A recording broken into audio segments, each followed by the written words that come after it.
So here we are. Okay, you got Chris on Skype there, Tom? No, Chris doesn't come in on Skype. Let's see, does he? I can take a look to see if he's a member of the Skype call group. I think he is.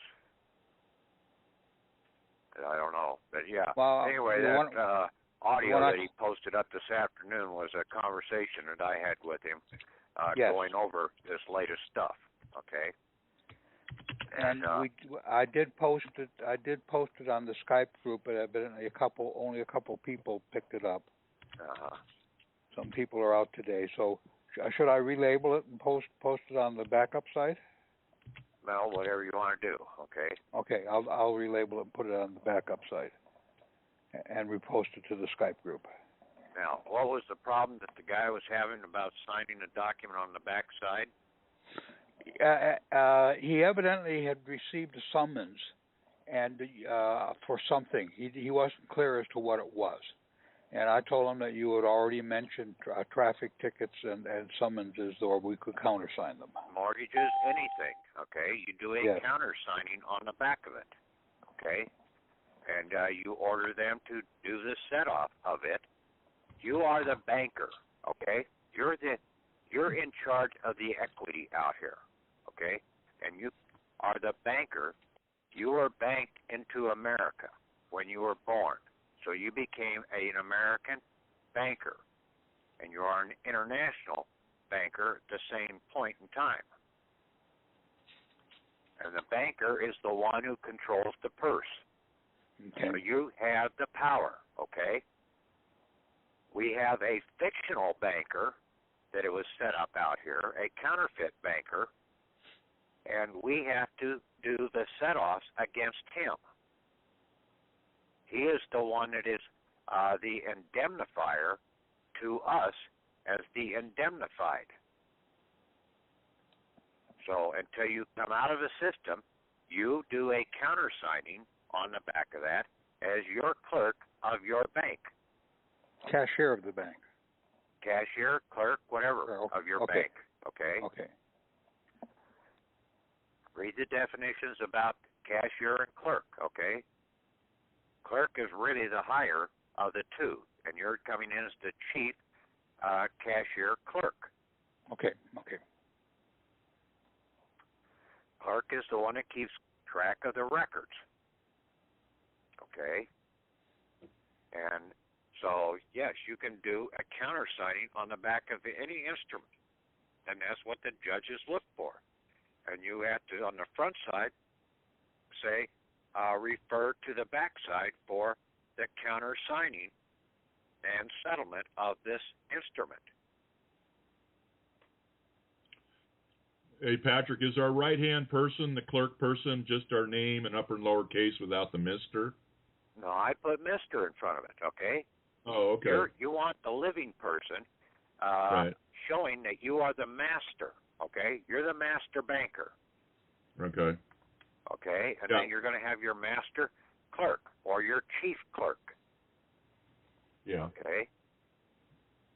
And see, all of those embossers that I had out there talking about 2 years ago or 3 years ago using a tribunal stamp as an embosser, those are still going to come into play. So don't throw those things away. Okay. If you have the later one as an executor, you can use that seal for your clerk of the court. But when you make a ruling, a court ruling out of your bank court, you're going to put your signature and your right and left index fingers, and then you're going to use your tribunal seal over the top of that one. Now, if you don't have one, don't worry about it. Just use the one seal that you have. Okay? Right. But see, we have to have a tribunal court ruling.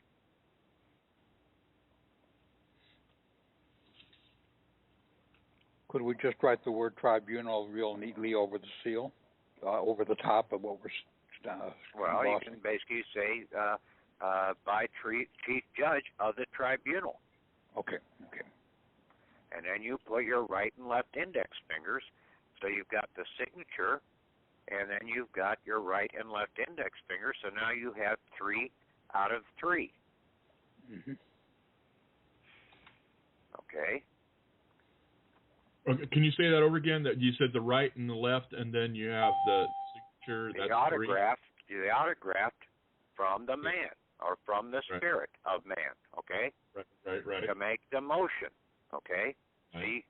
The spirit or the soul of man is the only one that can cause the signature to be placed upon that. Right. When you do a signing for your fiction, just print his name. You don't need to write it. Okay. Yeah. See, we were taught how to print in school and how to write in school. We didn't know that there's a big difference between the two. Right. I mean, correct, Okay. yeah.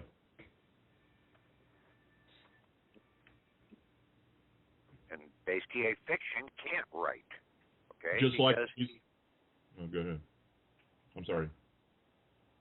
Oh, You go just ahead. like when you said before, I did it accidentally. Like when I got a citation for no license and no registration, no tags and no license plate.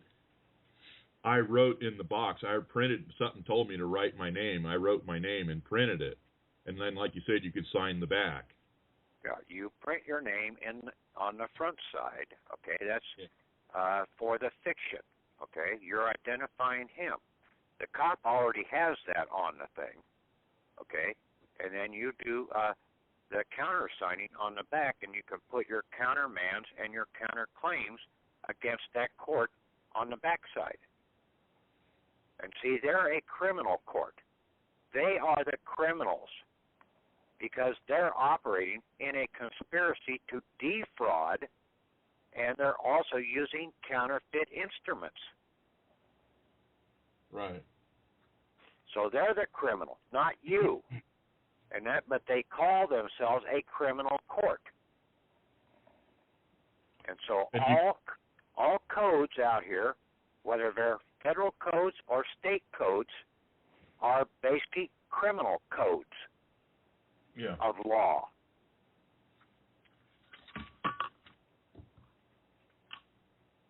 Or counterfeit law. Just like Criminal what law. David Wynn Miller said, the justice system is run by criminals. Yeah, it's all criminals.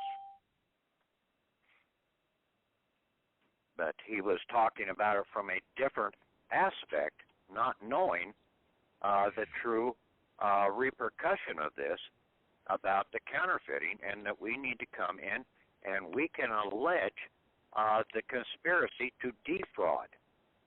So now you have them on 2 items that you can take them into a civil court action and throw them in jail because they're impersonating a civil office. They are a counterfeit that is impersonating a civil office. And they're trying to cause harm to the living individual and also to the assets of America.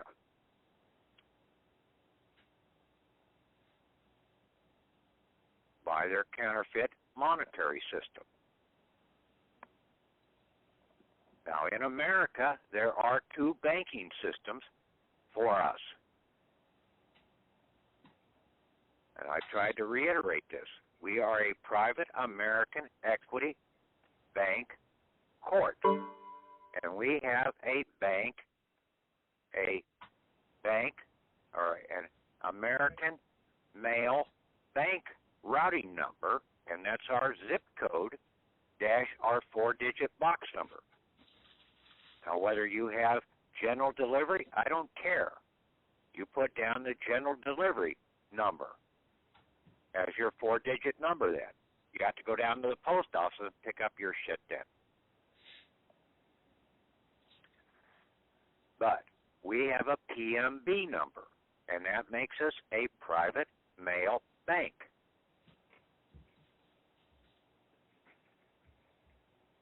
And that's the number that basically is under on the 1099s and the 1099-C, A, B, Cs, and the OID.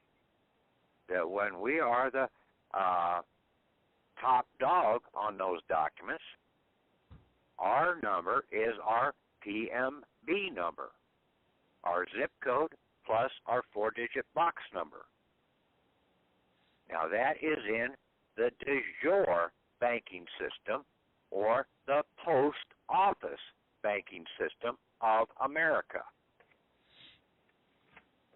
You have the secondary, the fraudulent banking system known as the postal banking system in America that was put in place in 1871, the follow-up to the 1868 14th Amendment. It didn't go into full effect for the people until basically 1933, when they basically took everybody into a bankruptcy and set up all these bankrupt accounts in our name if we had a certificate of live birth.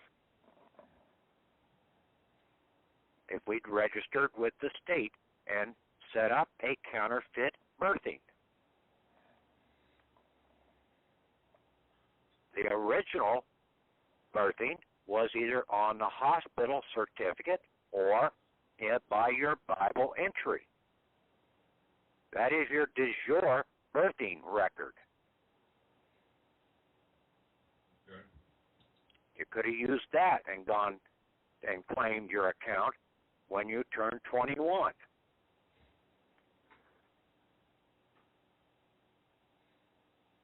But by having this counterfeit instrument out here, and it's just a banking instrument, it's in the banking system, the postal and the postal banking system out here, and that's what we need to break down. Now, we are the private American international banker. Well, who is the civil governmental banker? Does anybody know? I heard the call, so I could say. Well, don't. Let somebody else see if they can come up with it that didn't hear the call yet. Right. Anybody out there have an idea? Okay. Is I would it say the really Postmaster General. Okay. Oh, Postmaster. I was going to say Postmaster. The Postmaster General is the civil banker of America.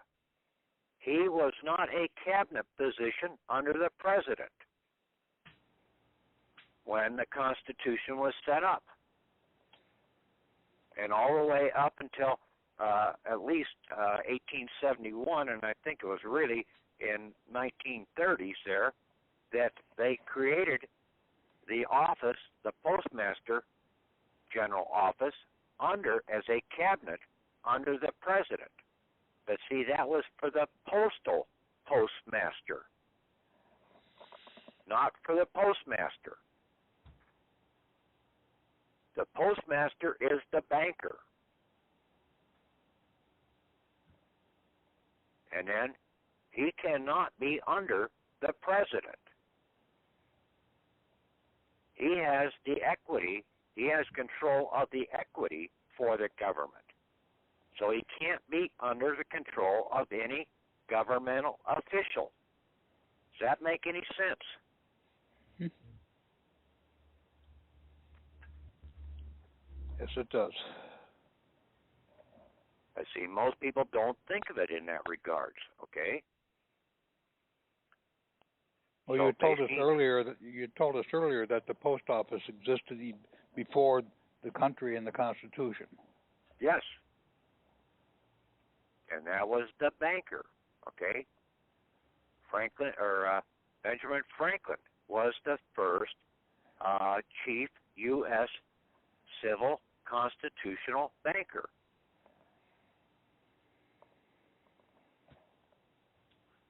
And he stands higher than the president.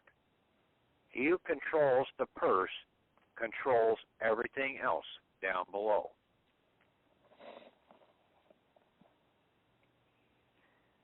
And we have to control our purse because we're living. And we have a court, and we were banked upon the land. When we were birthed, we were banked upon the land. The males were supposed to be the bankers. The females were supposed to be the shores of America, because they were to turn around and shore up the banker or the banks, the home front, the castle, whatever you want to claim it.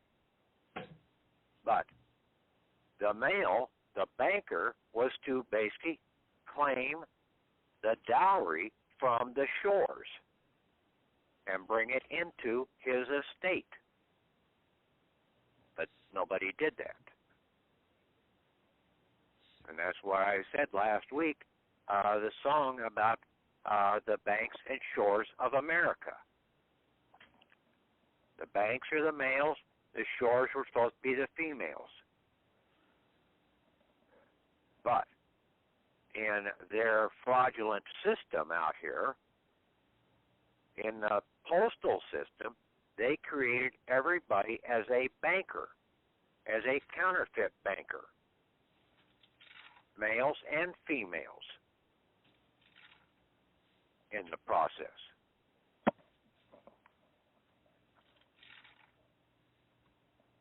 Now, I sent a bunch of stuff out Friday to the Treasurer, Secretary of the Treasury, the Treasurer of the United States, to the IRS Commissioner, to my state Secretary of State, to my state Attorney General, to the Federal Attorney General, and to my state Treasurer.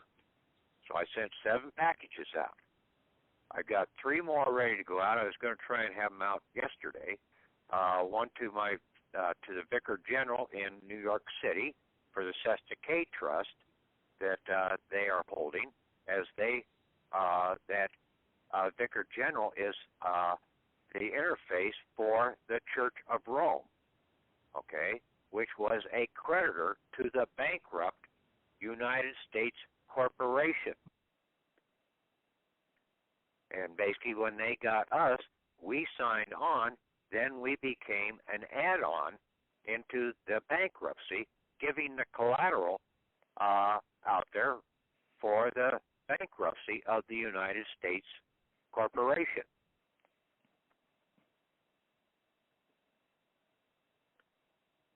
The other one is basically if you have a baptismal certificate from a registered church organization, whether it be Methodist, Presbyterian, Lutheran, whatever, Jehovah's Witnesses, Roman Catholic, okay, it's probably that 501c3 or whatever it is, church organization has a lien against your certificate of live birth or your Social Security account. So they have set up a religious Cesta K Trust against you, okay? So you have to put a claim in for that baptism because that was a counterfeit baptism. You were baptized in blood when you were born. This baptism in water is a counterfeit baptism. It hasn't washed away shit. Okay? It's all a fraud, a religious fraud. The baptism that Jesus was talking about was the baptism of knowledge that John the Baptist gave him. Because as soon as the knowledge was given to Jesus, then basically John the Baptist lost his head because he spilt the beans.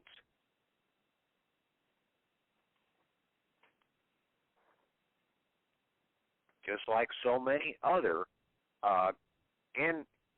people that are insiders that have spilt the beans, they've lost their heads. Abraham Lincoln, JFK, Garfield. Several of these insiders, when they try to protect the outsiders, they end up getting taken out.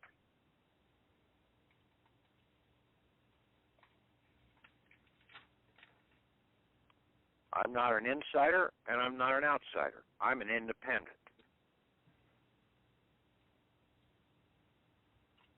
Basically, I was an independent contractor most of my time when I was in nuclear power, building the 13 or starting up or remodifying and retesting the 13 nuclear power plants that I worked at.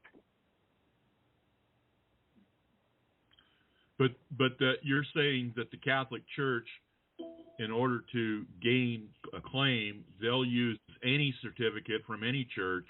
It doesn't have to be denominational or any organized church. It all depends. It basically, you'll have to check that out for yourself. If you have a Lutheran baptismal certificate, you'll have to see who the head honchos are for that 501c3 church organization. Where is the money going? Yeah. Okay, it's pretty easy with the Catholic Church because they're the biggest one out there. I don't know whether they turn around and Lutherans and everybody else come over in the back door to them and say, hey, we got a baptism over here for this guy in the Lutheran Church. How about putting a claim in against him? No, I think the Lutheran Church can do that themselves. Patrick, have you gotten anything back from these people so far, like the Treasury? No, I'm going to go into that. Why we haven't gotten anything back from these guys, okay? See, now I have. I mean, just this past week, I got correspondence back from the Treasury, and I got correspondence back from the Department of State in Albany here, New York. And the Treasury told me that that I was doing a redemption process, and they cited court cases. And yeah, it's scare tactics, okay? Because you went into the public door. You went in the front door. Mm-hmm. Okay? And see, that's why we haven't really gotten anything validly back. I've gotten stuff back from the IRS. All this frivolous stuff is because the IRS that we went to was the public IRS. We need to go in the back door. Okay? Now, for our real assets, we need to go to the the chief U.S. civil constitutional banker. When you go down to your local bank and you want a loan, you talk to the loan officer. Well, what does the loan officer do? He takes it to the head banker of that bank to get approval. We need to go right to Patrick R. Donahue. I think he's still a Postmaster General. And we put a writ of habeas corpus, banker assistance, and conspiracy into him. We put him on the spot. Bring forth our habeas corpus banker, our fictional banker. You're also in charge of the postal banking system, and then the Form 56 and the IRS Form 966. What are they? They are Treasury equity banking forms. They're just banking forms. They're not taxing forms. They're really banking forms. And we have to come in the office of chief clerk of our bank, chief cashier, clerk, whatever you want, in there, like on this Form 56F, as the fiduciary. It's our office. That is the office that we really needed to claim out here, so we can do the interfacing with them. And then it always says off to the side, who is the contact person? Now, that is where you would put your name down as Patrick, Mary, Lucy, whatever, in there. You can use Mr., your name and then semicolon, and then your last name if you want to.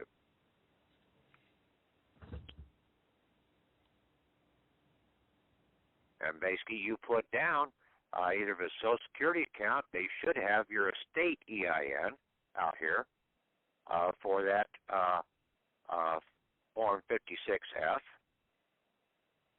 And then down below, after you put your clerk of the court's address in as the fiduciary, then it comes down and says something about a parent organization. Well, that would be your foreign grantor trust on that form.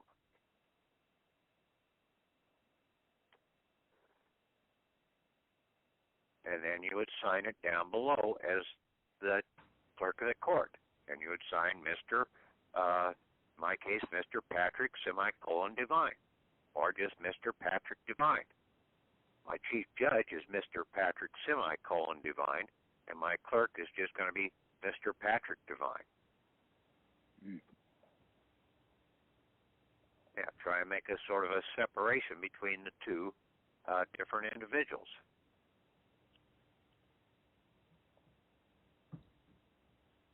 I'll put a package up there tomorrow that basically will have a letter to the Postmaster General.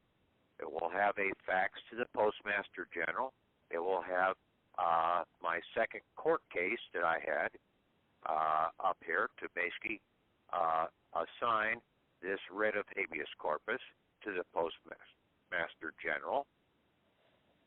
And then the writ itself, and I'll have the Form 56 template up there and the Form 966 form template up there.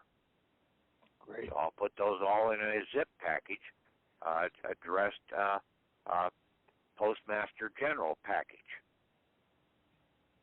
Should we still continue with our court cases with the Treasury and the state and the... you can, okay? Yeah. But this one is the biggie, okay? Okay. This one should bring immediate results, okay? Because now we're going after the Postmaster General as he is the chief U.S. U.S. civil banker. And U.S. stands for United States of America. U.S. stands for the corporate counterfeit government. And then, where do you get your passports? At the post office. You go to the post office to get your passports. Well, we're going to put a request into the Postmaster General to also to assist in having a private American International Bankers Exempt passport issued.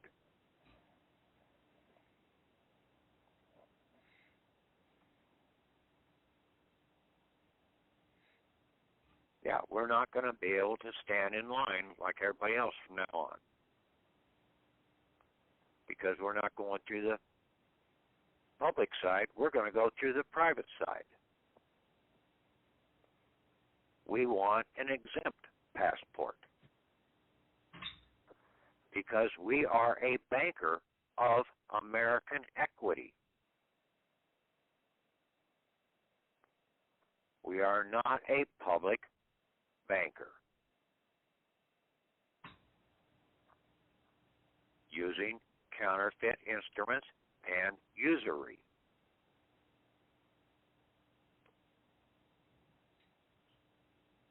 And then when you go from one banker to another banker, this is in international banking law, it is 3 days.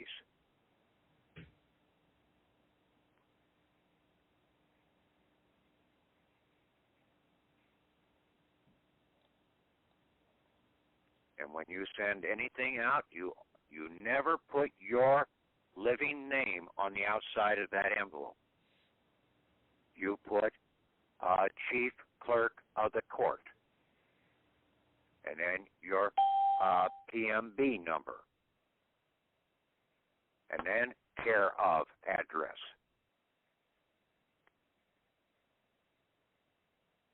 And then down below, if depending on what you're doing, you can put a court order or a bank, American bank order, banking order. On the envelope itself. On the envelope itself. Okay. And then just send it out by regular mail, because as soon as you put the stamp on it and drop it into the post office, now it has been officially delivered. It's in the mail.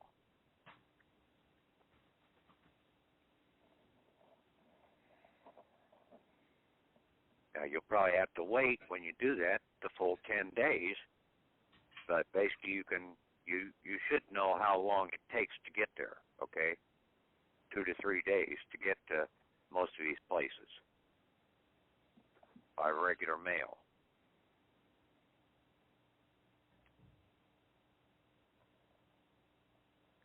That you can use the fax numbers, okay, and send these out. See, this is all about banking, okay, which everybody has been turned away from.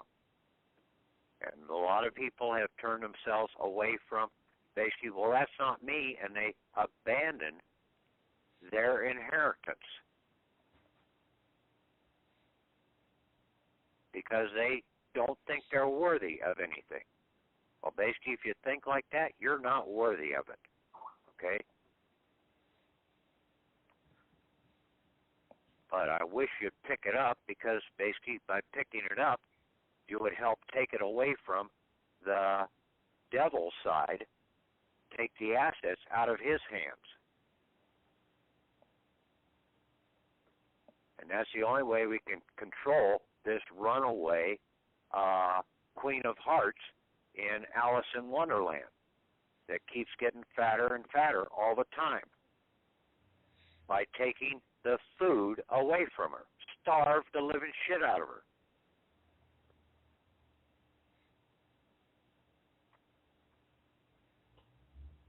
Then we can control her.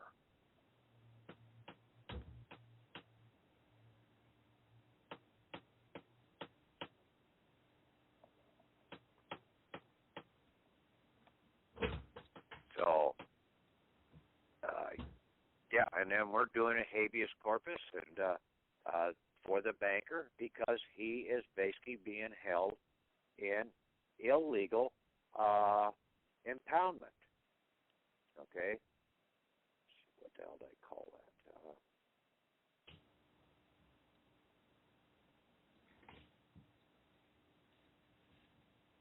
Hey, Pat, how you doing?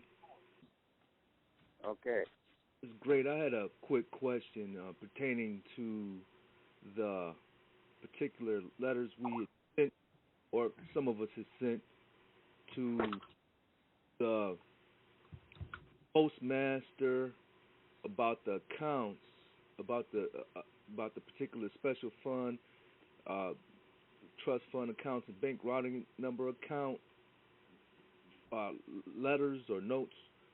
And then we had faxed them, well, I had faxed them to the UPS Judicial Officer, William Campbell, then the Postmaster General, Donahue, and then the Secretary of Treasury, and U.S. Attorney General. With those sort of similar things you're talking about right now, is no, that... they're not similar, okay? We were close, but they're not the same thing. All right. We have to do a court ruling, okay? Yeah, I already See, did. this has to be by a tribunal. All right.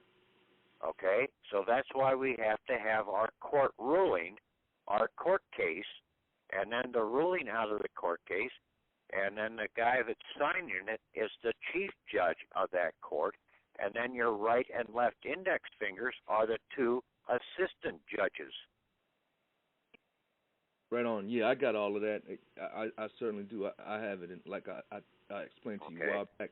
I have it in district court with the district court stamp already ready to go with it, and default judgment and all that good stuff. So I'm gonna send all that stuff to him, just like exactly how you said it, and also my own court.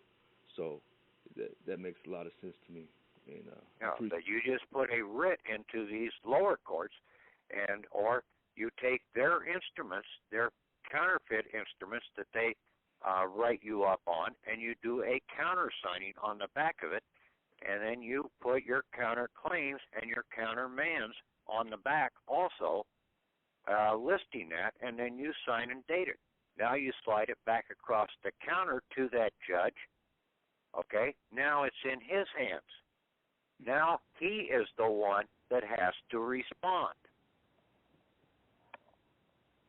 Right, okay? Yeah. Either he's going to dismiss it, in most cases he better dismiss it, because if he proceeds along that lines, you can turn around and say, well, when he gives his counter claims or countermands back to you, your next step then is to do another counter signing and a countermand, and at that point in time, you're going to address that this now is to be processed to a civil court of at the federal level as a civil action. You will now be the plaintiff, they will be the defendant, and then you can bring harm charges against them. Yeah, I'm the plaintiff in this instance. Yeah, that's what I've already done.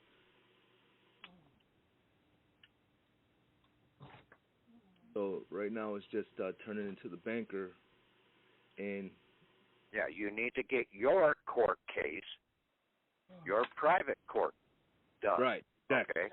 Yeah. Already did everything in the public. Now it's the private. Well, yeah, you need to get your private court up and running. Right. Okay? Exactly. Yeah. And that's what I posted that one document up there about a week ago about a private court case. And I think I had it PD 14-0001 as a reference.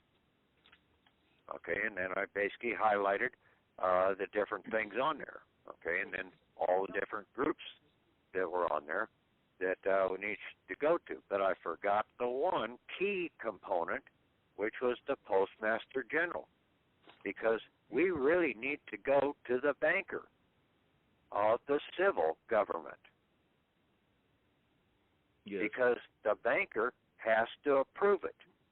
And I've talked to several people out here that, yeah, you go in and get your loan. You go to the loan officer. But he can't approve it. It has to be approved by the banker, the head guy of that bank. Right, the CEO, right. Yeah. Yeah, the banker, not the president. You can have vice presidents and presidents in there, but you have to have the one who has the real authority in that bank. And the counterfeit treasurer is not going to take it to the right person. We have to do it. We have to get to the banker, okay? We never addressed that this has to be processed up to the banker. The treasurer is just a treasurer. The Secretary of the Treasury is just a damn nitwit. Secretary, right. A governmental nitwit. The Secretary of the State, the Attorney General, they all work for the banker. He is the head MF out here.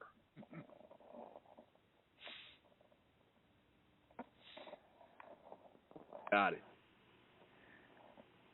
And see, we've got AMF and we've got IMF out here.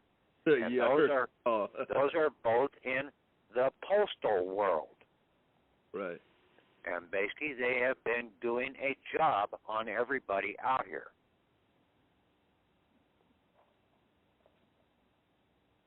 So when they're embezzling funds through, say, a court case, are they really coming from the Postmaster General ultimately? No. They are writing counterfeit instruments in the postal system. Oh. Yeah, they're operating like a public independent bank. Okay. Yeah. See, they've all got their own EINs and everything out here. Mhm. So, yeah. So it's a little scam. Yeah, it's all a scam. And see, we can combat it when we know this is about the conspiracy to defraud not only us, but the American nation out here. And then also that they are using counterfeit instruments. And both of those carry jail time in a civil court action. And then you can also go after them in their private capacity if they persist to cause you harm. So you take out their civil liability protection, and then you can also go after their private and throw them in jail as a private individual who has caused harm.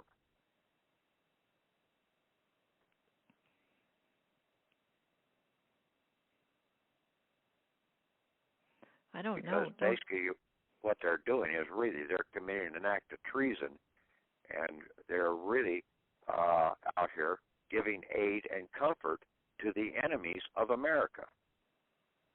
And that is treason. That is a hanging offense.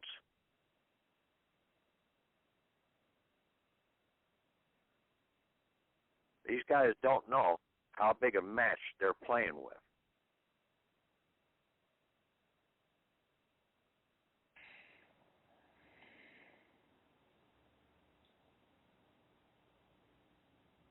But see, everybody out here is so damn cowed down, dumbed down, and scared of their own damn shadow that they're afraid to stand up anymore. No, Patrick, they have this whole game rigged for their benefit. What's that? I said they have this whole game rigged for their benefit. Yes, but once you find out the rules of the game, basically you can pull the house of cards out from underneath them. And they come falling down just like, what was that egg that sat on the fence? Humpty Dumpty. Yeah. A little choir going there. But then aren't they so powerful and have so much money that that's where the death threats come from? And they think they have money, but basically it's all fraud. It's all debt. It's a fiction.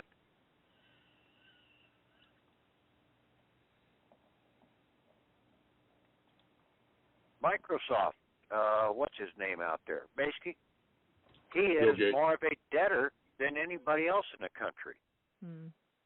Because all the assets that he has is all counterfeit. It's all fraudulent. And then they use all this trademark and trade copyright and everything else, which is another fraudulent system. Okay? You write a book. You get paid for the book. Okay? You're done. What's all this shit about continually getting returns on that book after that? Wait a minute. You got paid for your services. It's over and done with.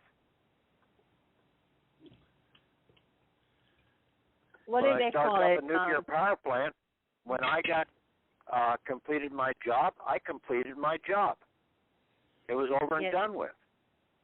What do they call it? Residuals? Royalty. See, that's what they try and do in the counterfeit world out here, to try and put a claim against that, against copyright, and against all this other bullshit.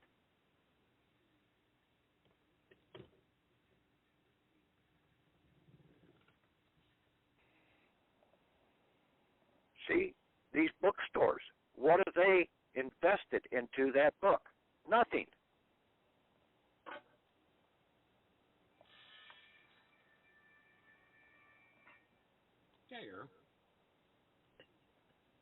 Come here. Come here. Hey, come here. Come here. Now, when they print it out and basically pay the printer for that copy of that book, but to have royalties and everything else turn around and come back in, that is injustice. And see, most of that is all on borrowed money. It's on counterfeit instruments. See, you've got to start opening up your mind to what really is going on out here, okay? And find out how the game is rigged, okay? That's the only way you can basically hold your own in the game, or be able to get to be a master so that you can win the game. Yeah, it's like movie actors get royalties on movies and stuff, but me as a carpenter, I don't get royalties on a house that sells every time. No. If I built a house, I don't get royalties after I built it. Yeah, I should. See, that royalty deal is all a counterfeit instrument out there to try and put a criminal item out there. All these copyrights, they're criminal. They're counterfeit criminal instruments. It's just like insurance, and the proceeds go to the Vatican. Well, not the Vatican. Basically, they go to whoever, okay? Yeah. The money changers that you don't know who they are in the background. Mm-hmm. Okay? I wish people would stop and get off the Queen of England and off the Vatican, as those are the two key sources out there. No, they're minions compared to the real puppeteers in the background that you don't know a damn thing about.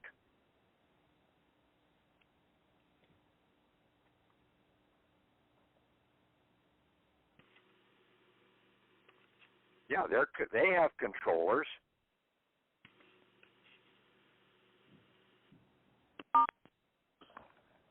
Yeah, the Queen has to bow to the Mayor of London when she goes and visits the city where the bankers are. I didn't understand that, Tom. What'd you say? When the Queen goes to the city of London, she actually has to ask permission and bow to the Lord Mayor of London before she can enter the city. Right. Yeah, she's just a minion. The bankers are the ones that control the purse strings, but see, they're counterfeit bankers. The Rothschilds and everything else, they can only operate as counterfeiters. You know, Patrick. False debtors.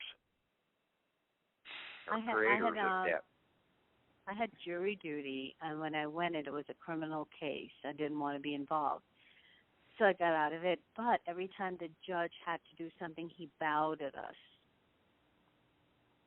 Yes, he has to acknowledge that you are superior to him, and basically you didn't see that he was doing that. Yeah, he did it really fast, and then he also said, you know, it is your duty to serve on the jury. He said it like, you know, like you said, duty means slave. Yeah, that basically you're obligated only to serve. This is about a jury duty. Down there and get it. Huh? Hey, wrong end. Yeah, it was. I mean, I'm not on it anymore, but I got out of it. Yeah, but basically, you can recluse yourself from that jury because you are not the one that is supposed to be on that jury panel, okay? Because that's a criminal, and basically, you're not a criminal. Yeah, I'm not one of the peers. Yeah, well, you're not a fiction, and basically the licenses and everything are issued for the fictions.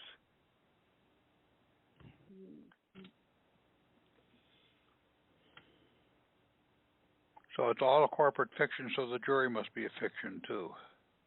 The jury is a fraud in all these criminal court cases unless you have actually caused physical harm, okay?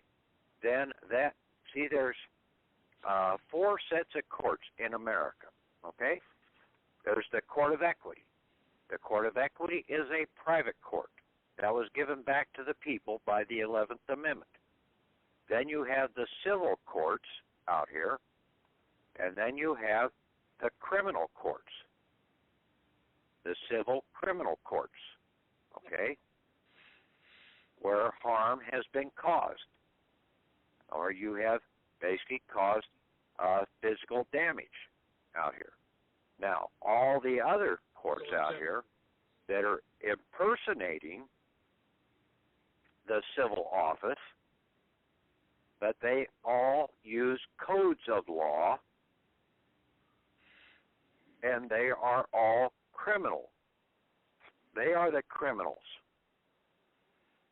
See, they're a criminal by impersonating a civil office.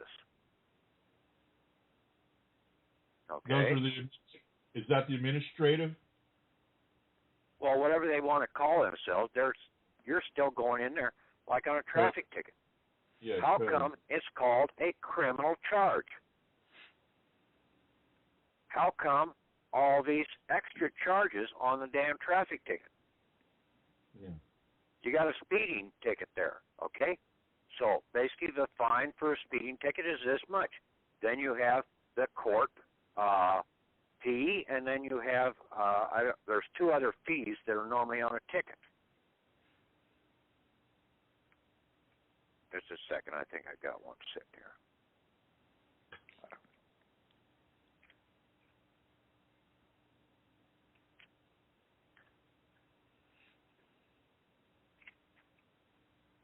Now you have criminal surcharge. You got, and then you have court cost. Total bullshit. Okay? In America, basically, if you've got a civil office, they're already paid to do the damn court. So what the hell are you having to pay out of your back pocket for court cost? You are basically the American out here. You don't have to pay any fees in court, except maybe for the paperwork, the filing, or the recording by the clerk, which would be about $5 to $10 maybe. But all these other exorbitant fees that they're charging, they are criminal fees. They are a conspiracy fee to defraud you of your assets so that they can control you by taking your labor away from you.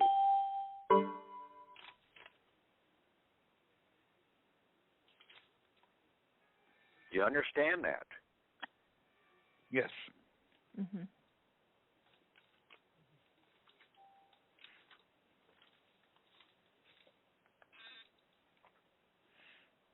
And now what we have to do is we just have to get this in, so I'm going to fax this off to the Postmaster General in the morning. I'm going to give him a copy of my court case, the final signing by my judge and by the clerk of the court. And then I'm going to put the writ of in there with it. And then also my Form 966 for the dissolution and liquidation of that postal banker, and then also my Form 56F to where I am the fiduciary over that as the clerk of the court. And then I'm also going to put a copy of my American affidavit in there of who I am. And then I'll send a copy of that out by mail also after I send the fax out. So that they now have a hard copy for their records also, that basically, per their system, they have to accept the fax, especially when it is a banking. And see, when you put something out there, it is now an official record. Because of who we are now. Yes. When you basically come in and you sign that you have delivered that by fax, and you have put it in the mail. You have, and then you sign it as the clerk of the court, having done that. Now that officially stands. Okay. So we put a certificate of service on the bottom of our document. Well, yes, and basically that's what I had on. I thought I posted that up on the site there. But, okay. That goes on the writ. Okay, when you do the writ, you do the signing down below, certificate of service delivery. I state under penalty of perjury that the foregoing is true and correct. I executed the delivery of this writ on this date and time, and then I served the writ on the office of the U.S.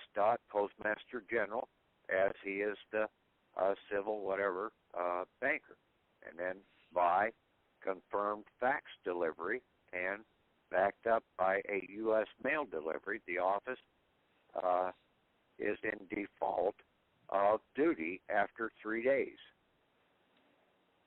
Okay, so after 3 days of that fax delivery, that office is now in default.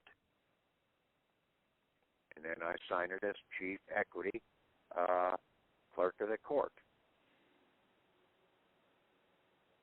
And then basically when it gets delivered, I will do a signing down below on my extra copy that I have of that writ, saying that property restored to plaintiff on this date. And then I will sign it again as the Chief Equity Clerk of the Court.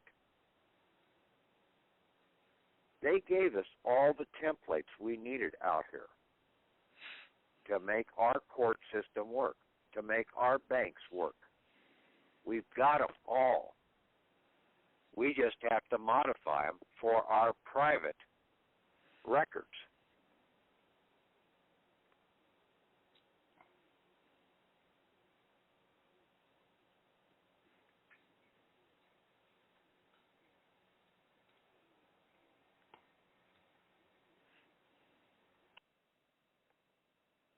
Okay, any questions? I was thinking of that we're issuing a judgment. I was wondering whether I should file a motion with my court as the beginning of the case, and of course the motion would just be a sort of a paraphrase of what the judgment would be, and then that would more closely emulate what their court process is. Have you read the court document that I posted up there, Tom? Yes, but I should probably go back and reread it. You need to go back and read it again, okay?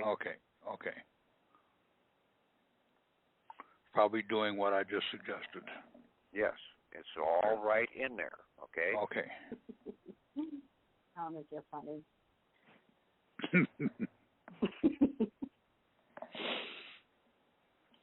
Yeah, I tried to simplify this for all you guys. If you could just read, okay?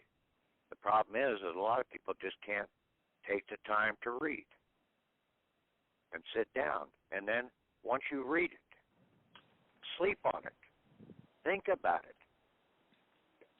Roll it over in your dreams, okay? Run it through the process in your dreams. Walk through it. That's the only way you're going to be able to get a good understanding of it, so that you get it ingrained in your mind what is really going on. You have to really think. Hey, Pat, go ahead. So then, should we have a Form 56F in place, like we put one in? You're going to need to do another one, because I can tell you right now we didn't have it all done the right way. We put our name down as the fiduciary. Okay. You need to put down the office of clerk. Your clerk of the court is the fiduciary. I see. And then the contact person is going to be you, your fictional right-hand person, Mr. Patrick Devine or whatever. Can we do that for both the estate and the foreign grantor trust? No, you just do it for the estate. Okay. And basically then you have down below, after you put down the fiduciary information, when you pull up that Form 56, you'll see that, let me pull it up here.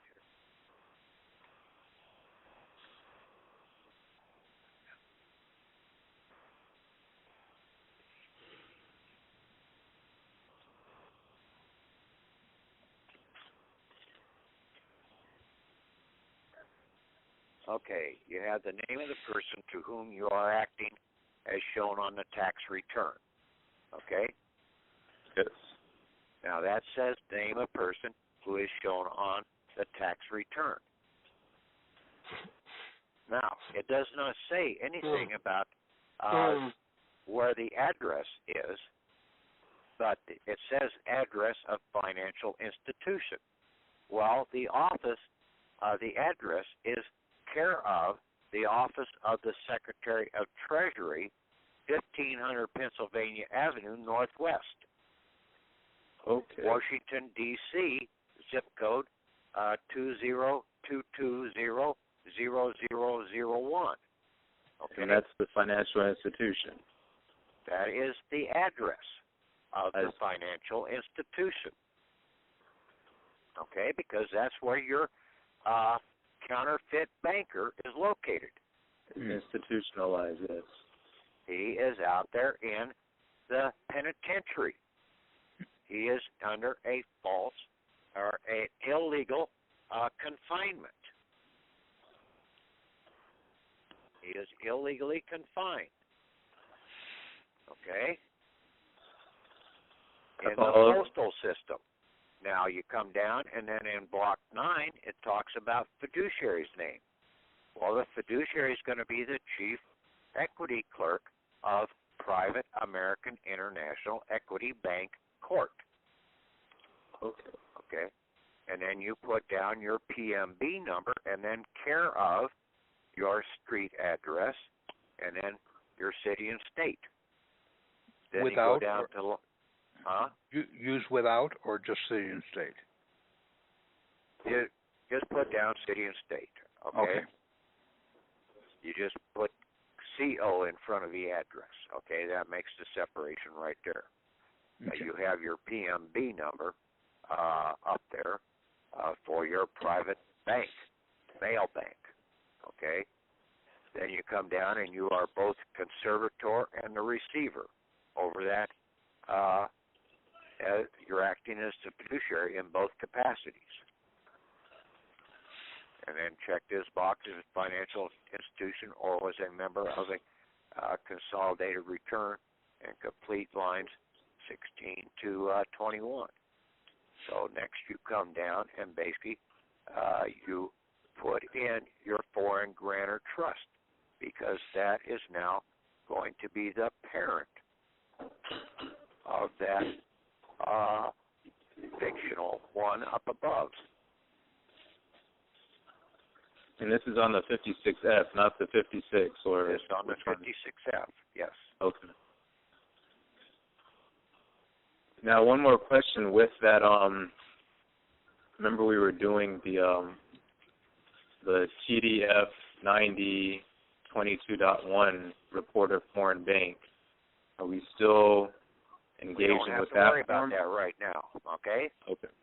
Okay.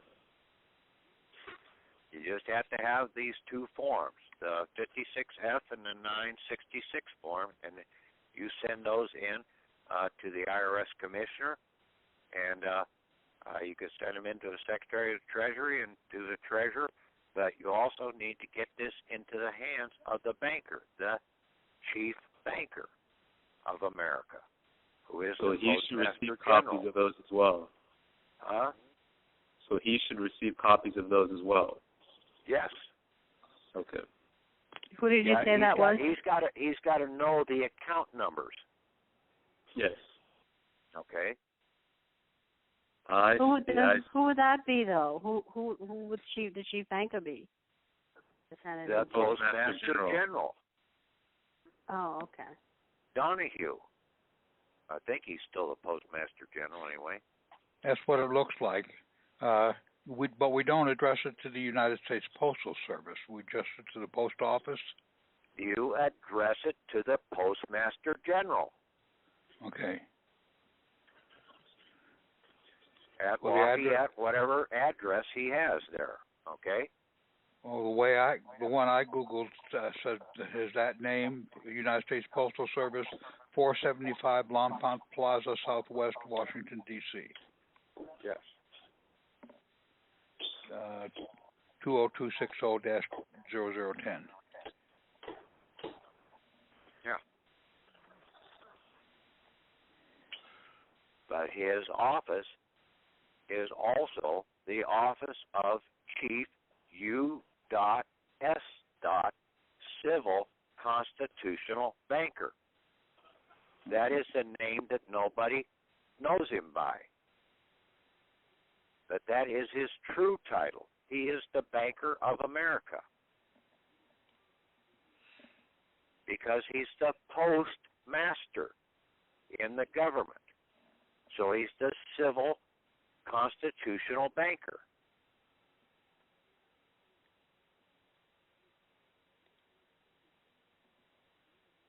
Makes sense.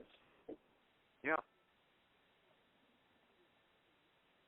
Because Benjamin Franklin was the one who was the banker that was, when they went over to Europe, the Treaty of Paris, he was the one who did the whole banking arrangements with the gold. Yeah. That was under the Articles of Confederation and everything, initially. Patrick, is Gita. It confuses me a bit because it's like you've got to send one form to one place. No, you just need to get it into the Postmaster General. Forget all the other places, okay? If you can't handle, get it into the Postmaster General, okay? If you can't keep up with whatever else I've done there with the other 25 people that I sent this thing off to, you don't need to. The prime one you need to get it into is the Postmaster General. But you have to understand what I'm saying. So you're going to have to wait until tomorrow to read my court case and my documents that I put up there on the file. Okay. Okay? Mhm.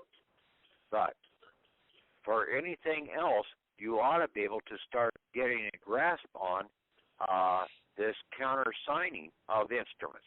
You have to start knowing how to be a private banker. You also need to know how to be. What? Like, essentially, that's what the Pope is. That's how he exercises all of his... Fuck the Pope. I don't want to hear anything about the Pope, okay? I'm talking about us over here. The fucking Pope is over on the fucking other side of the world, okay? So don't even bring his damn name up. He's a damn fraud to begin with, okay? You just pissed me off. You just pissed me off when people bring shit like that into stuff that I'm trying to explain to you how to operate here in America. Okay? Got you, Pat. I'm sorry I get pissed off about this, but I do. No, it's absolutely okay. I understand. Yeah. I was just trying to draw a correlation Let's stick to the subject. I don't want to argue anything more about this, okay? You need to go to the Postmaster General, okay? But you need to know how to operate a bank. All the banking forms are out there. Because when you come out of this system, you're going to be a private banker. You have to know how to operate as a private banker to cover your ass, or else you'll screw up and basically they will run all over you. Love your kitty. Okay? You also have to know how to operate a store, because you are the store owner. You are the trader in that store, in the private, and you're dealing with all these public nitwits out in front of the counter.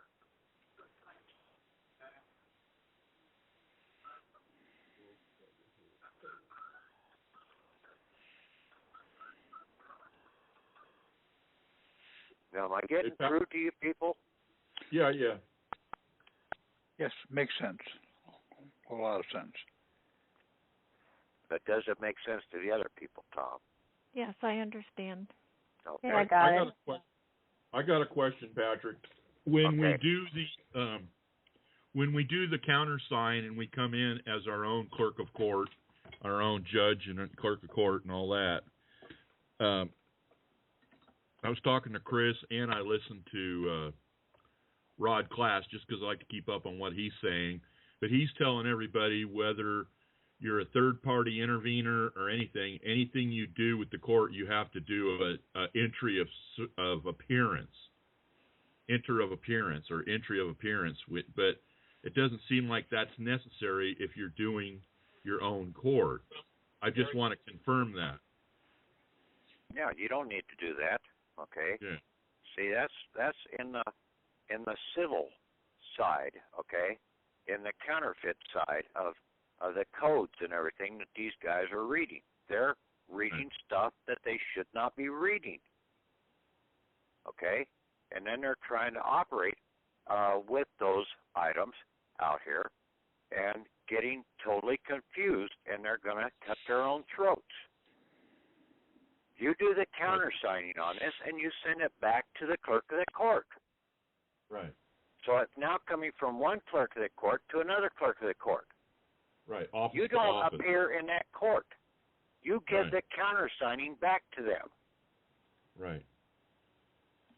I just want to make sure I was thinking right, because that's what I was thinking too. Yeah, you submitted the document for that fiction. The fiction has appeared when you do the countersigning of that. Mm-hmm.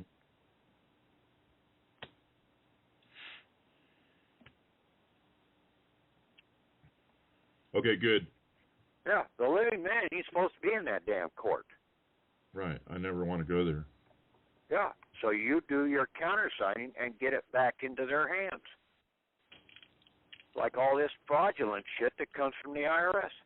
You turn around and you do a countersigning and basically turn around and give them an affidavit and say, kiss my ever-loving ass. I don't want to hear from you guys again. You're all counterfeits. Right.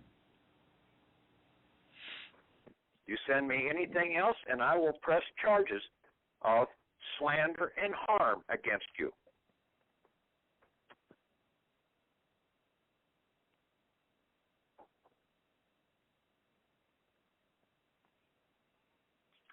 Yeah, they've been getting this for so long. We have to stand up. We have to put an end to it.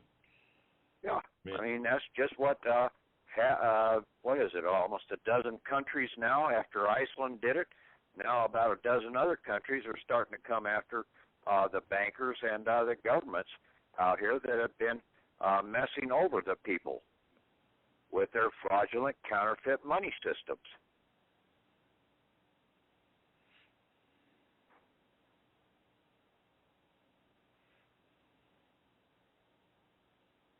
It's about time in America people started standing up like some of these other places. We should have been the first. Yeah.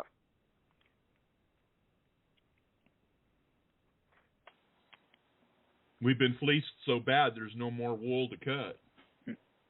Yeah, because basically people got so ingrained in the patriot movement out here to follow nitwits that were trying to fight the wrong system because they really didn't know who they were.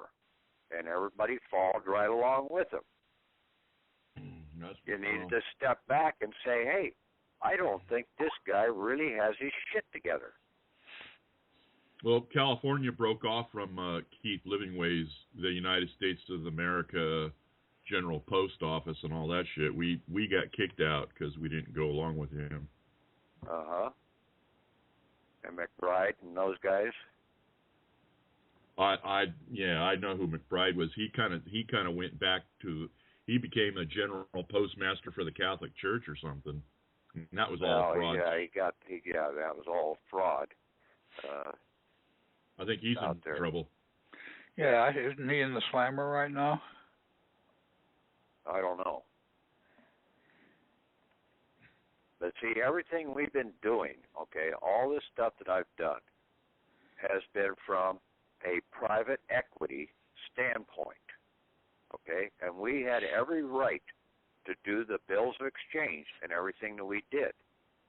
Now, they never honored any of it, okay, out here, but they could not come back after us and charge us with anything because it was our right as a private banker to do those instruments.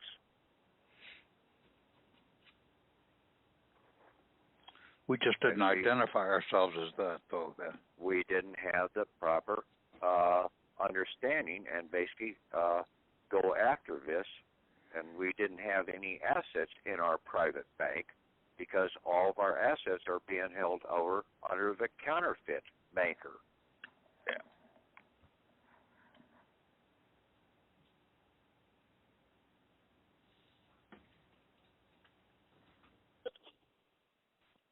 Patrick?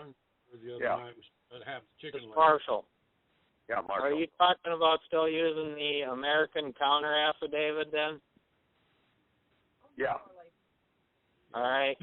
I want some clarity. I didn't hear you talk about, it's in your third paragraph, you talk about Article 3 courts and the International Common Law Court of Justice.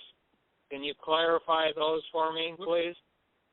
Well, the Article 3 courts are basically the ones addressed in the Constitution. We've got content kitties. Okay?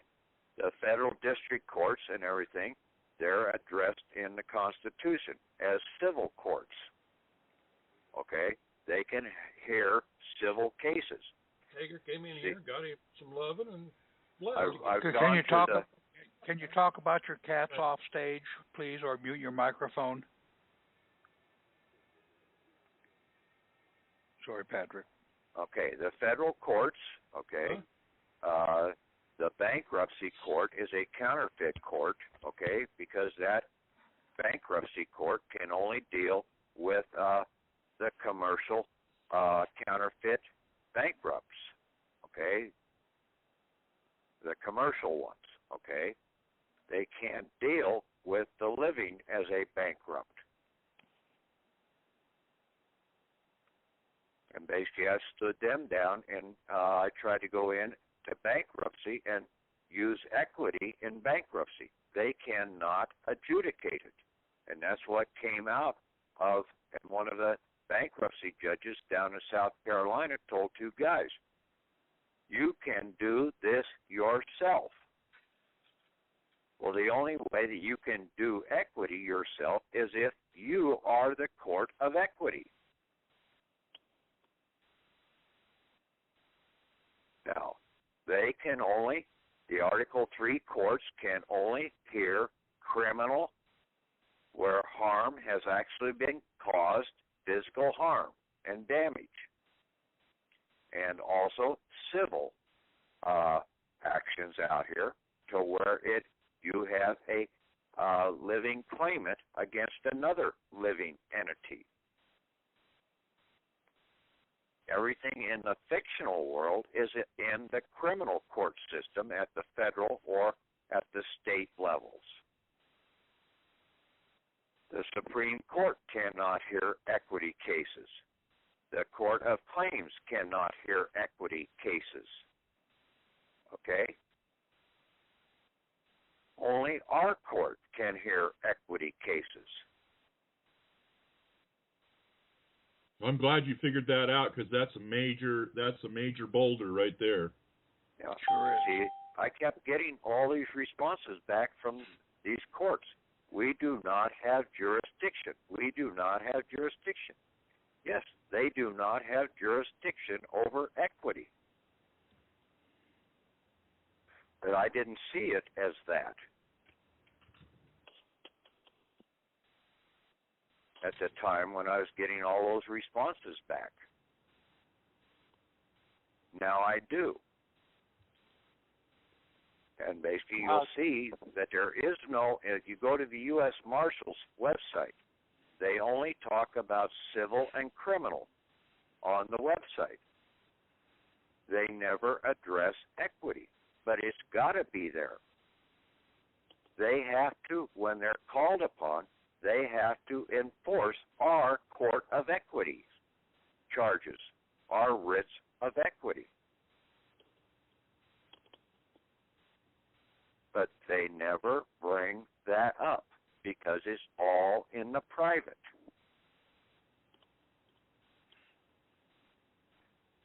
And see why you have to have your signature plus your two right and left index fingers as a tribunal court ruling out of your court is because prior to 1933 in this country, to gain access to the treasury, to the we the people's treasury, you had to have a private law passed. And it had to be by a tribunal. And the tribunal was your two state senators and the president pro tem of the Senate to pass a private law to allow you to have funds from the Treasury.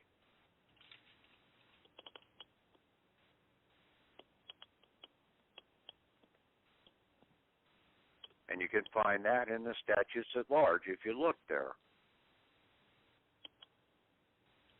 Is that called a court of tribunal, or is that just called judges of tribunal?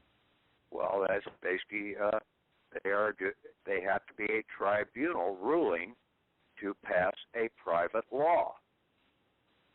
And the private law was a bill to the banker to make a payment. See, a law goes out as a bill. Yeah. Okay? So it's really passing a private bill in the scenario. That private law is really a private bill.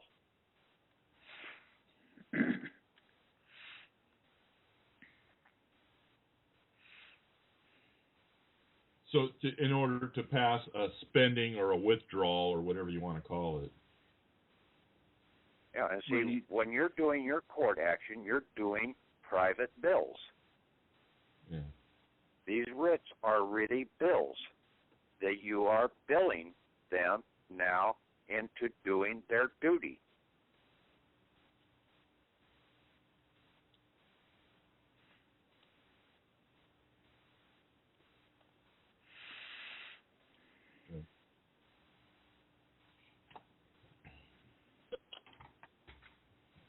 So where would the international common law come into that then, Patrick? Finish off Well, with that. the international common law is a court of last resort that was created in 2012. And see, that's what these countries are utilizing right now. Iceland and Ireland was one of the last ones to that I know about. There might be another one or two that have filed into that court now by the people of their country to basically go after the bankers in the country, like the Federal Reserve and the other ones, and then the postal governmental system out here.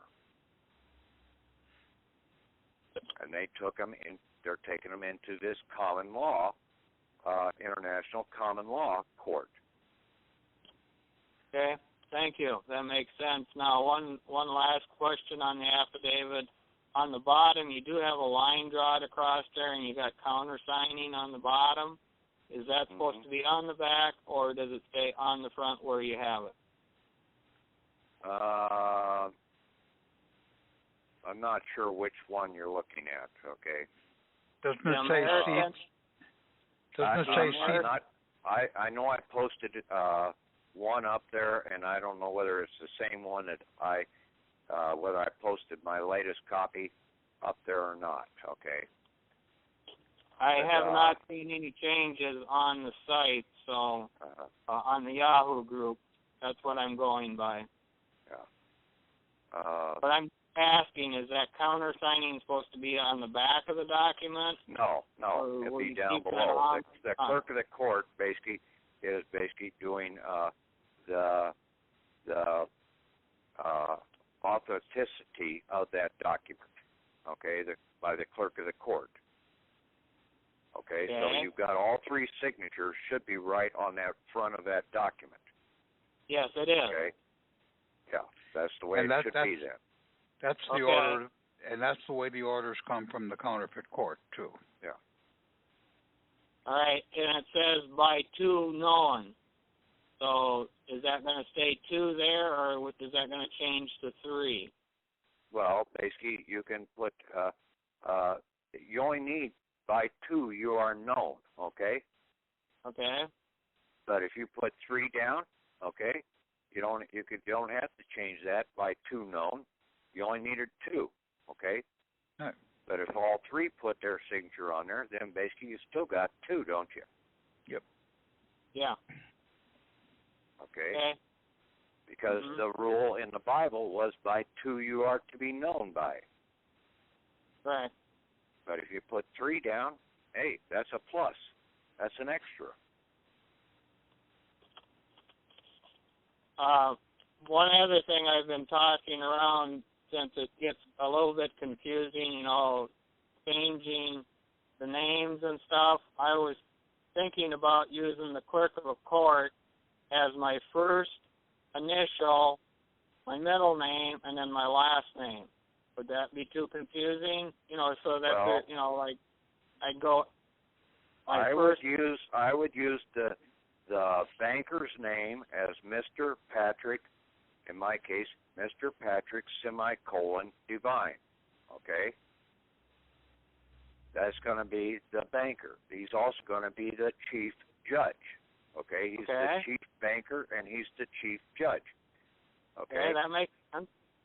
Now, the clerk of the court is going to be my right-hand person, and he's just going to be Mr. Patrick Divine without the semicolon. Okay. And then we're doing away with the fictional person, so we don't have to worry about him too much longer anyway. Okay. And the clerk gives his thumbprint, or is the thumbprint? Does the clerk give his thumbprint, or is the thumbprint for the stamp?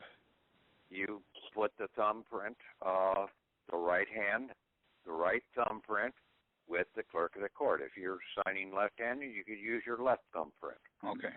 I don't give a shit. But you just make it as one. Okay. He is not a tribunal. Right.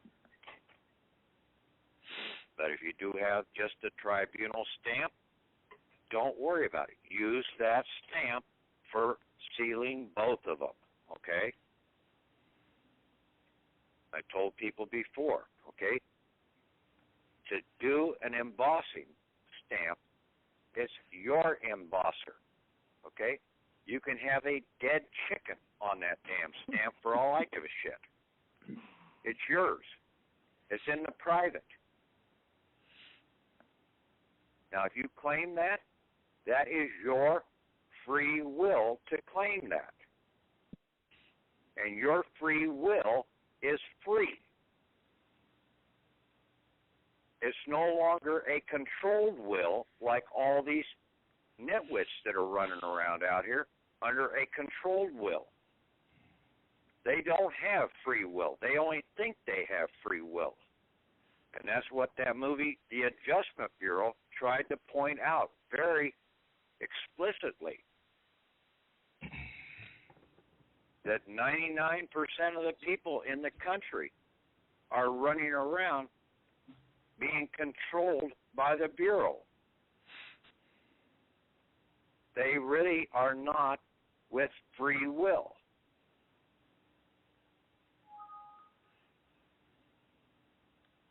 If they want to cuss and swear, they can cuss and swear if you've got free will. But otherwise, you're afraid of your own damn shadow that you're going to upset somebody, and now you've just lost your free will because you might offend somebody. I don't give a shit. People have heard all this shit that I say before anyway. Get over it, people. Wake up. Now go out and smell the roses.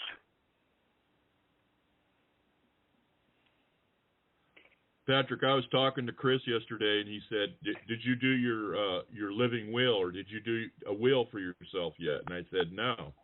And he says, "Well, you have to express your will in order to be a living person, or being a living man." And I don't know if that's necessary. I mean, my will is private. I could have that. I don't need to share that with anybody. No, it's a private will, and basically it is all by your thoughts. You choose your choices. That is your will. Yeah. Okay?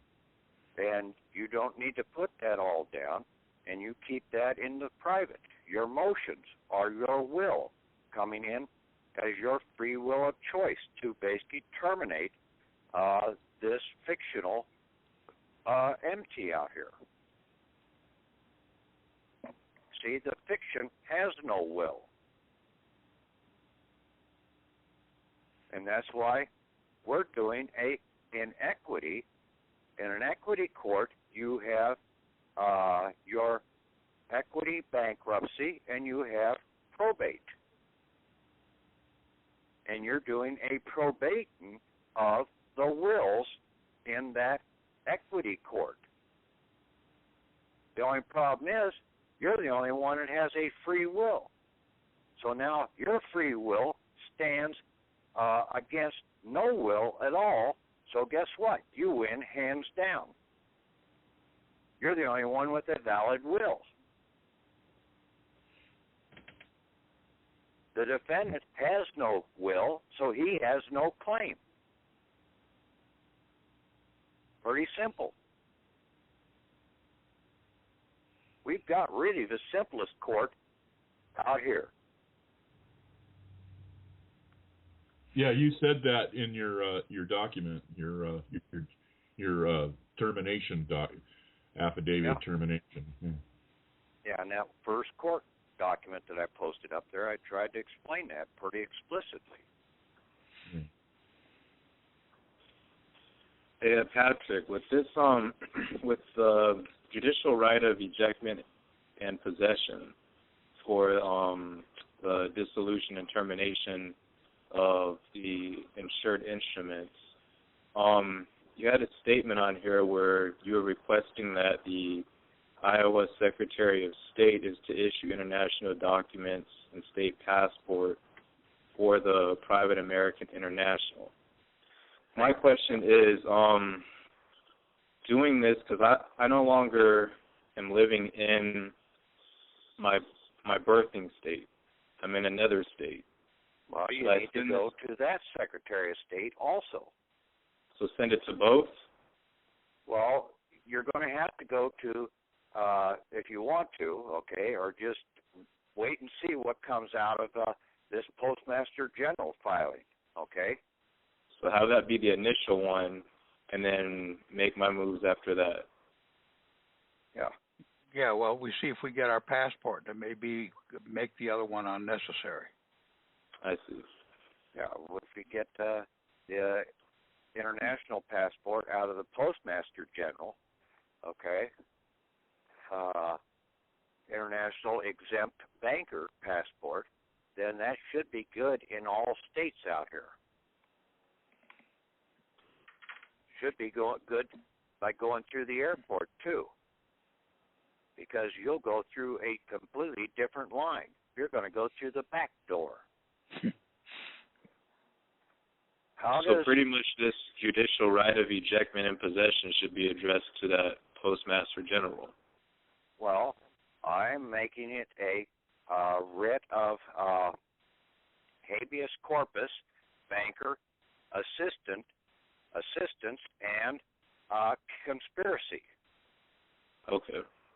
That's my writ that I'm going to be sending into the Postmaster General.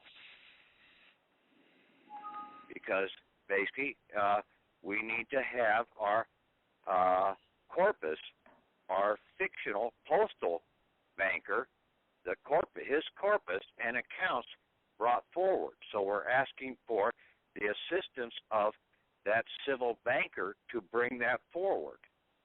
Nice. And then we're also claiming that it is under a conspiracy.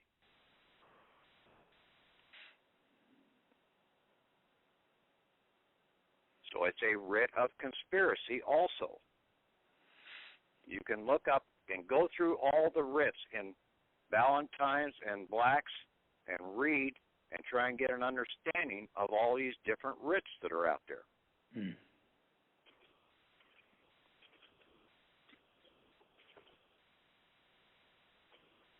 Thank you. Yeah, you got the capability of using all of these things because you're now a court. And the office that you have come in and now properly claimed is your clerk of the court's office out here to process these out of your court. Now, the clerk is basically going to be your highest enforcement officer of your court.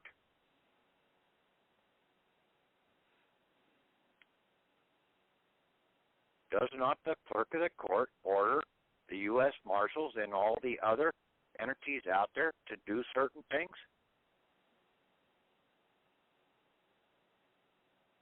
The answer is yes. Yes. So basically, they must be higher than the enforcement officers if they have the power to order them to do something.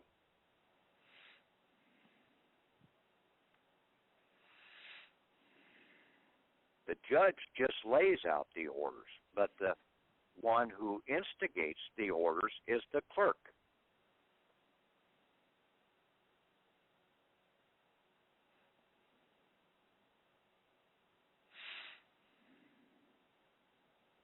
Okay, more questions?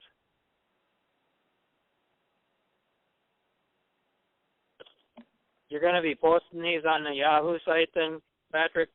Yeah, I'll try and post it up as a zip file tomorrow.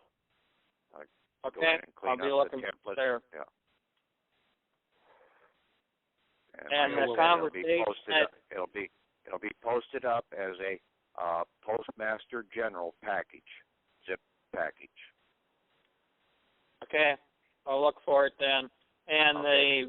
The conversation that you had with Chris, so we can pick that up, will that be also posted on that Yahoo site? Cause yeah, I think Tom's going to try and post that up there on the site too. Yeah, I'll post it on the site. I'll relay what and post it on the site. Appreciate that. Okay.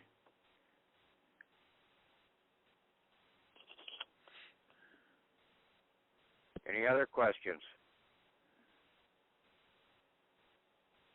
What's the score of the game? There's a game. What's the score? Well, the Seattle Seahawks won 43-8. 43-8. Yeah. Hey Patrick, you know it's funny. I called in to get the request for cancellation of my voter's registration. So they had to send me a form to fill out to send it back to them. And the envelope, Los Angeles County Registrar, Recorder/County Clerk. It's funny how they all of them always have Recorder and County Clerk. But the guy is Dean C. Logan. He's the Registrar, Recorder, County Clerk. And they ask you a reason why you want to cancel it. Counterfeit. Now they have non-citizen, out of country, etc. So I wanted to put something funny in there. the reason why I want to cancel my voter's registration. Well, I just put, basically took what I had in that court document, and I cut and pasted that out, and I sent what I had under going to the Secretary of State with my driver's license, with my identification license number, and my vehicle title, and my voter registration, and my certificate of live birth documents. I submitted all those into the Secretary of State and told them to basically terminate and liquidate those accounts. Also, on that piece of paper that I have to send back in, I'm countersigning the back of it. Okay. Just for fun. Yeah. And but when we do this and see, in most cases, we're not going to get the true enforcement until we have mailed those things in. Okay. Now, and this is where I got going with Chris yesterday. Okay, when I was trying to explain certain things out here, that the highest law enforcement agency out here in the country, if it involves the mail, the highest enforcement law agency out there is the Postmaster or the Postal Inspector.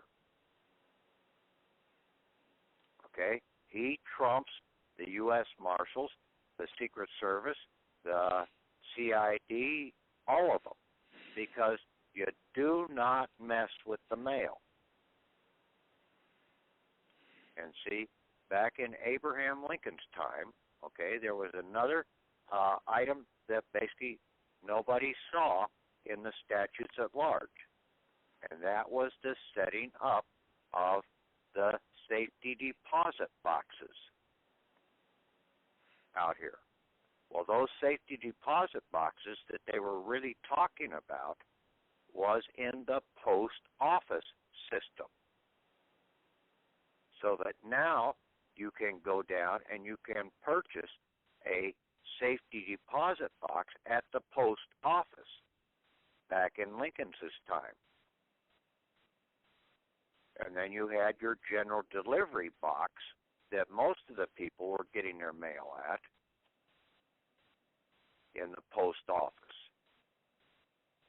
And see, Lincoln got killed before they brought the postal system into play, which was in 1871. And that was the start of the downfall of this country, because when they brought in the postal system, they brought in the savings system into the post office, into the banking system, using usury, using interest. Prior to that, it was not allowed in the post office.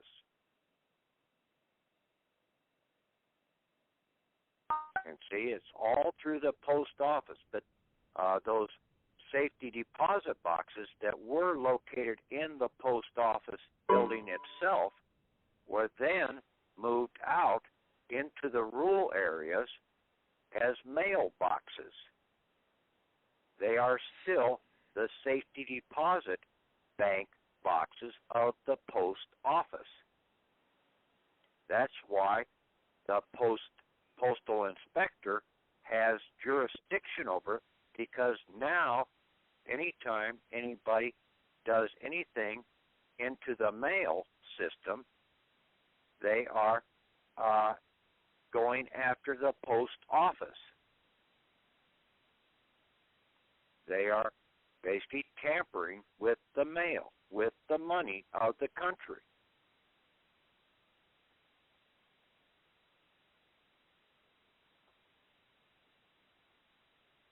But see, so many people get wrapped up and they don't have a broad retrospect, peripheral vision to look at more than just one item at a time.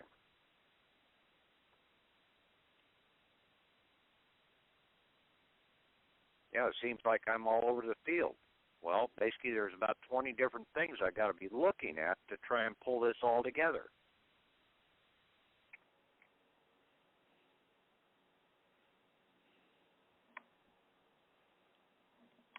Now you see where it's all coming to play, and then they had to continually bringing it forward to upgrade the banking system in the country to give us a PMB number, our own individual, instead of general delivery box number.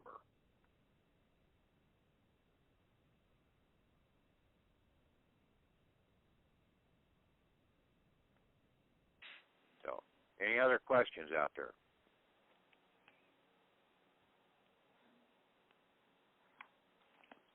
Any more, guys? I think we'll have more after we look at your documents, Patrick. What's that? I think we'll have more after we look at what you post in the zip file. Well, probably not.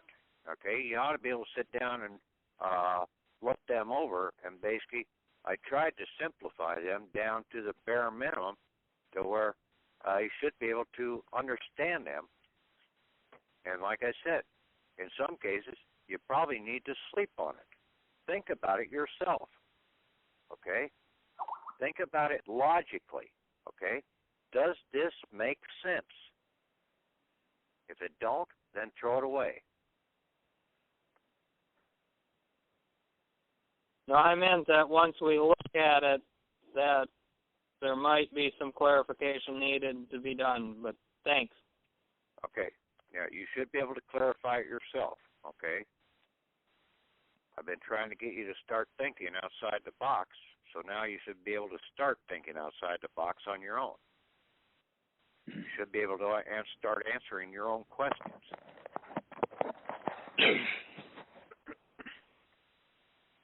Okay, thank you. Okay. Anybody else? No, thanks, Patrick. Okay. I'm good, Patrick. Okay. Yes. You guys have a good night then. Go ahead and call quits then, Tom. Yeah, you gave us a lot of material, and thank you very much. Thank you. Okay. Bye now. Later. Bye. Good night.